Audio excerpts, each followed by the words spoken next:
Selamat pagi pemirsa, apa kabar Anda hari ini? Senang sekali kami dapat menjumpai Anda dalam berita Papua hari ini. Saya Yuni Rumbarar beserta tim redaksi telah menyiapkan sejumlah berita menarik dan aktual untuk Anda.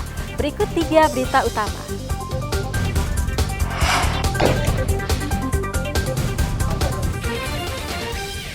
Organisasi Papua Merdeka atau OPM di Kabupaten Intan Jaya kembali berulah membakar gedung sekolah. Warga Okaba, Merauke digegerkan penemuan mayat tidak utuh di pinggir kali. Perbaiki lampu di atap rumah, seorang pria di Merauke tewas tersengat listrik.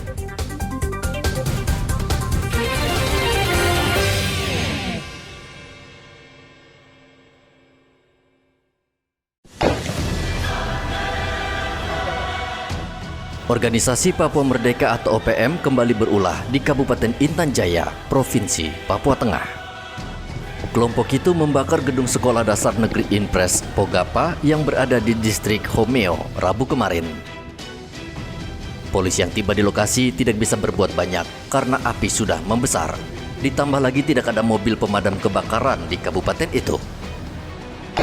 Kasatgas Humas Damai Kartens AKBP Bayu Suseno mengatakan sebelum membakar gedung sekolah, KKB terlebih dahulu mengeluarkan tembakan.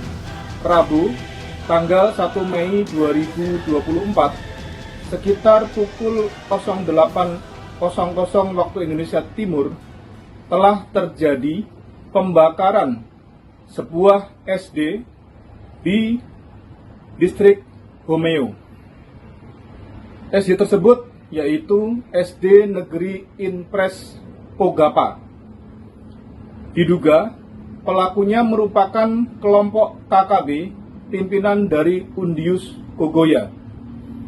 Sampai dengan saat ini, kami dari Satgas Operasi Damai Kartens 2024 telah mensiagakan pasukan BRIMOB untuk melakukan upaya-upaya pengejaran dan penegakan hukum terhadap kelompok KKB pimpinan Undius Kogoya tersebut. Polisi menduga pelaku adalah KKB kelompok Keniti Pagau dari Kodam 7, pimpinan Undius Kogoya. Polisi masih mengejar pelaku yang melarikan diri ke Gunung Sugapa. Arthur melaporkan dari Intan Jaya, Papua Tengah.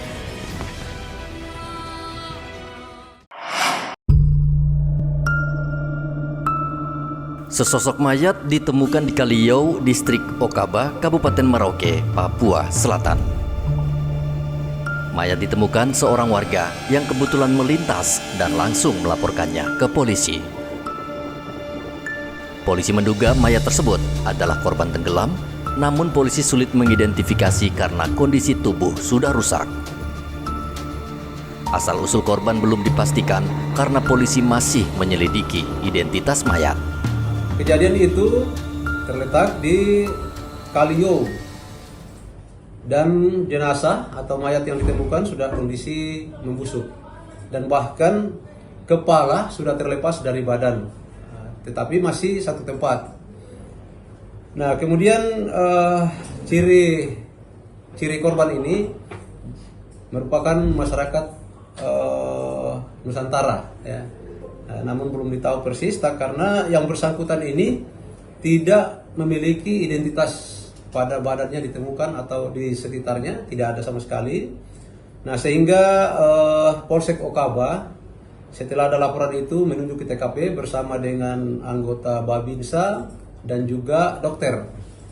Nah, setelah di sana dilihat kondisi mayat itu sudah membusuk dan tidak memungkinkan untuk dibawa lagi, sehingga dokter dan petugas kepolisian maupun Koramil yang ada mengambil inisiatif untuk langsung menguburkan di wilayah situ sampai menunggu sewaktu-waktu ada yang mencari keluarganya, karena memang korban ini tidak ditemukan sama sekali identitasnya. Nah, jadi kejadian itu memang sudah ditemukan oleh masyarakat lebih awal, kemudian didatangi oleh petugas. Saat ditemukan, mayat tidak menggunakan baju dan hanya mengenakan celana pendek. Karena kondisi mayat sudah tidak utuh, polisi dan tim SAR langsung mengubur mayat di sekitar lokasi. Muhammad Ridwan melaporkan dari Merauke, Papua Selatan.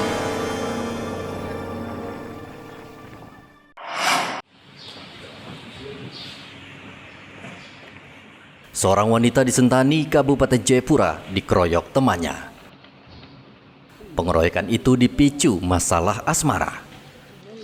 Dua pelaku tidak terima pacarnya berhubungan dengan wanita lain sehingga korban dilabrak pelaku.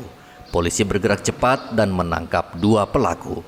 Amankan ini adalah beberapa hari yang lalu telah beredarnya video kekerasan anak atau pengeroyokan anak yang di area wilayah hukum kami, yaitu Kabupaten Jayapura, yang sudah viral. Dari hal tersebut kami segera merespon baik ke TKP maupun menyampaikan kepada pihak korban untuk segera membuat laporan dan kita segera tindak lanjuti. Dua pelaku langsung ditahan di kantor polisi, sementara polisi masih mengejar satu pelaku yang berperan dalam perencanaan pengeroyokan. Akibat perbuatannya, kedua pelaku terancam maksimal 5 tahun penjara. Ari melaporkan dari Kabupaten Jayapura, Papua.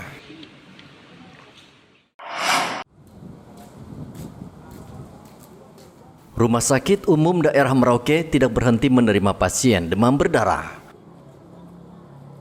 Saat ini ada 50 pasien yang menjalani perawatan dan sebagian besar adalah anak-anak. Saat ini demam berdarah dengue sedang mewabah di Merauke. Jumlah penderita terus bertambah.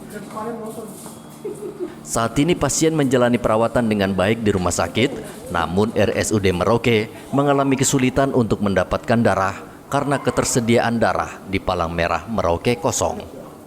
Kondisi ini tentu sangat mengkhawatirkan karena dalam kasus tertentu penderita demam berdarah membutuhkan transfusi darah.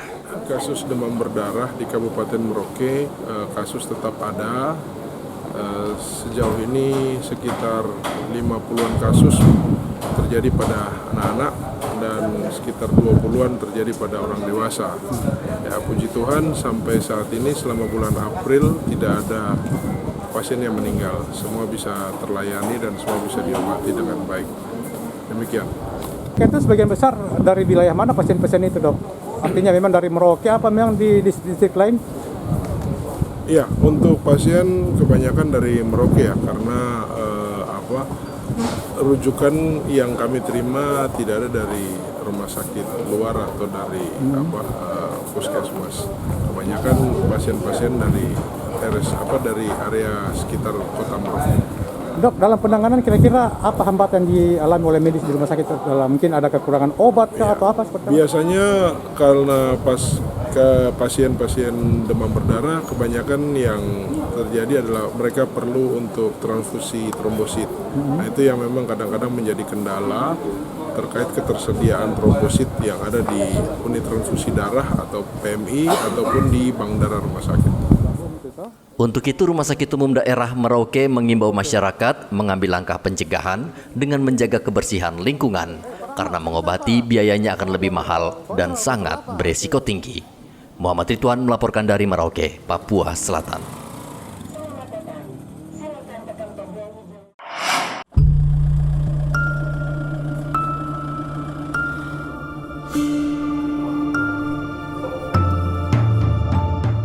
Seorang pria di Merauke, Papua Selatan ditemukan tewas di sebuah atap rumah. Diduga Udin kena setrum listrik saat memperbaiki lampu di Jalan Arafuro. Menurut rekan Udin, saat memperbaiki lampu di atap rumah, hujan deras tengah mengguyur. Warga sekitar sempat mencari Udin karena tidak muncul sejak naik ke atap. Sebenarnya ke atas ini ngapain dia nih? Betulin lampu. Betul lampu sorot ini. Iya. Nggak nyala emang ya? Iya. Yang nyuruh naik dia siapa? Kurang tahu Pak, saya juga nggak tahu. Kapan naiknya dia?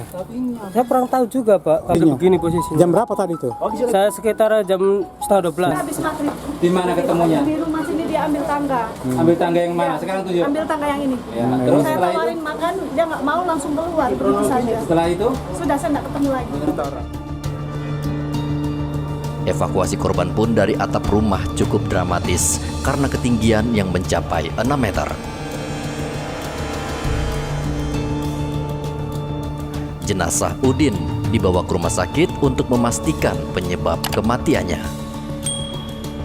Polisi menduga Udin kena setrum. Curiganya ini karena kena stroke, karena posisi di atas, posisi korban ini memegang tang dengan ada kabel yang dari masih ada arus gitu. Jadi kemungkinan korban ini kena stroke. Polisi juga langsung melakukan olah tempat kejadian perkara. Muhammad Ridwan melaporkan dari Merauke, Papua Selatan.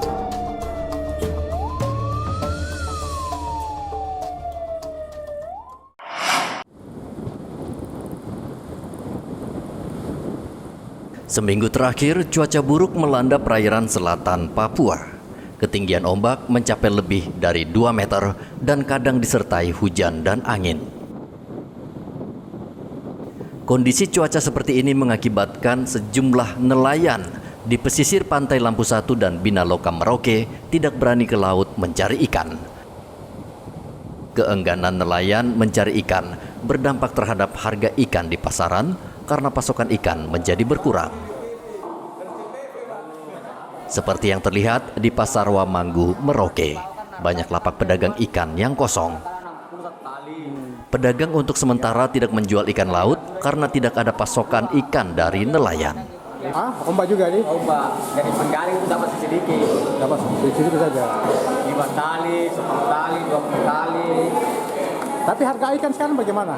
Harganya ya menanjak naik. Nanya lagi? Iya. Karena penjual penjaring juga dia kasih naik juga. Karena di pasar juga naik harganya. Kalau ombaknya bisa ombak angin kencang juga nih? Iya. Tapi buat Tenggara atau jadi sore itu baru ini. Kalau malam baru bisa perlu. Malam perlu ya. Saat ini, harga ikan bandeng sekitar Rp60.000 per satu ikat, naik dari Rp30.000. Ikan paha yang biasa dijual Rp25 hingga Rp35.000, kini naik menjadi Rp50.000 per ikat. Begitu juga dengan ikan kakap yang biasa dijual Rp60.000 per satu ekor, kini naik menjadi Rp90.000 per ekor. Muhammad Ridwan melaporkan dari Merauke, Papua Selatan.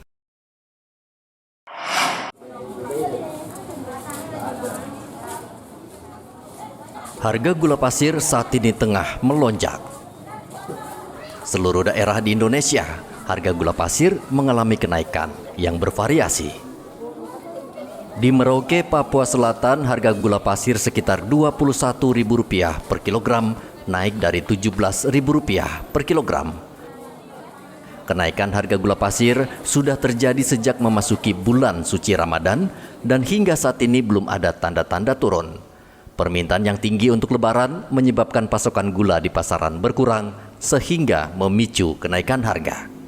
Selain itu, menurut pedagang, biaya transportasi yang mahal juga menjadi salah satu faktor memicu kenaikan harga gula pasir. Sekarang ini harga gula dijual berapa Pak per 1 kilonya? Sekitar 21.000 per 1 kilo ya? Iya. Itu tadinya berapa itu? Kalau tidak salah sekitar 17.000. Sebelum Lebaran itu? Iya. Per kilo ya? Iya, iya. Itu kenapa sampai bisa mahal seperti itu Pak? Naik terus itu? Itu memang kalau fenomenanya biasanya kalau mau hari raya memang harga bahan pokok naik. Iya. Iya. Tapi ini sudah hari raya masih belum turun Pak ya? Ya itu bisa kemungkinan juga karena angkutan ya? Iya, angkutan dari Surabaya yang terlambat biasanya gitu. Pemerintah melalui Badan Pangan Nasional sudah menetapkan harga acuan gula konsumsi sebesar Rp17.500 per kilogram. Namun, harga acuan ini seolah tidak berlaku di kawasan Indonesia bagian timur, khususnya Papua. Karena di pasaran, harga gula pasir rata-rata naik Rp5.000 per kilogram. Muhammad Ridwan melaporkan dari Merauke, Papua Selatan.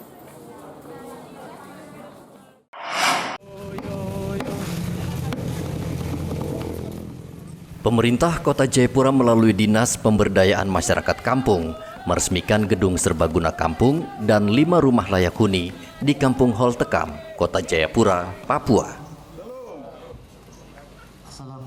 Gedung serbaguna ini dibangun dengan biaya 2 miliar rupiah yang bersumber dari anggaran kampung tahun 2023. Pembangunan badan usaha milik kampung atau Bumkamart ini telah menyumbang pendapatan asli desa hingga sebesar 45 juta rupiah. Dana ini sangat membantu untuk menunjang perekonomian masyarakat. Gedung serbaguna Kampung Holtekam dengan biaya dengan ukuran bangunan yaitu 15 kali 25 dengan biaya 750 juta rupiah. Kami bangun tanggal 26 Juni, selesai tanggal 30 Februari 2024. Kepada seluruh warga masyarakat Kampung Holtekam, Kampung Holtekam sudah menjadi kampung yang sangat heterogen. Dari berbagai agama, suku ada di sini. Selalu menjaga keharmonisan hubungan, menjaga persatuan dan kesatuan, sehingga Kampung Holtekam ini kampung yang aman, nyaman, dan damai. Dan kemudian itu akan berdampak, berpengaruh kepada secara keseluruhan untuk wilayah Kota Jayapura. Selain gedung serbaguna kampung, Pemkot juga membangun 5 unit rumah berukuran 36 meter persegi. Hendra melaporkan dari Kota Jayapura, Papua.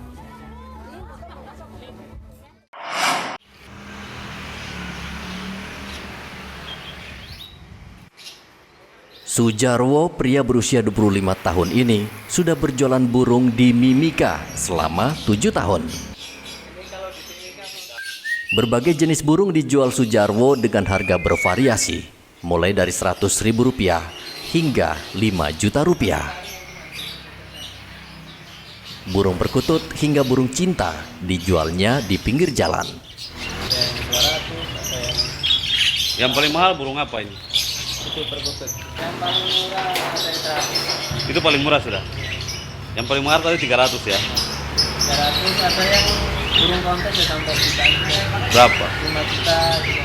Yang saya tutup. Burung di atas. Burung apa namanya? Murai batu. Murai batu. Itu hampir 5 jutaan. Sampai 5 juta ada yang ke atas. Perkutut asal dari mana perkutut itu? Itu ternakan juga sih. Ternakan. Banyak orang ternak di sini sudah. Kayak burung apa? Lakbet itu banyak sudah berletak sini. Dulu asalnya mungkin dari Jawa. Jadi sudah kembang biak di sini kan orang karena sudah lama ada beberapa tahun. Di sini ada juga ada kalau 7 tahun 8 tahun. Tapi ada saja yang membeli ini burung. Alhamdulillah ada aja. Peminatnya banyak. Ada kontesnya juga di sini tiap minggu. Kontes tiap minggu. Kalau di sini kan kontesnya kan cuma di dalam sini. Kalau beda kalau di Jawa. Kalau di Jawa kan antar kota berantaran itu. Jadinya bisa sampai kalau di Jawa sampai miliaran kan sampai Jawa. Hampir tiap rumah itu. Sujarwo mengakui peminat burung di Mimika cukup tinggi karena laris sehari 2-3 burung. Rata-rata burung yang dibeli warga untuk diikutkan dalam lomba. Igobat Momolin melaporkan dari Mimika, Papua Tengah. Informasi tadi sekaligus menutup jumpa kita dalam Berita Papua hari ini. Saya Yuni Rumbarar dan tim redaksi yang bertugas mengucapkan terima kasih atas kebersamaan Anda. Selamat pagi dan sampai jumpa. Wanyambe.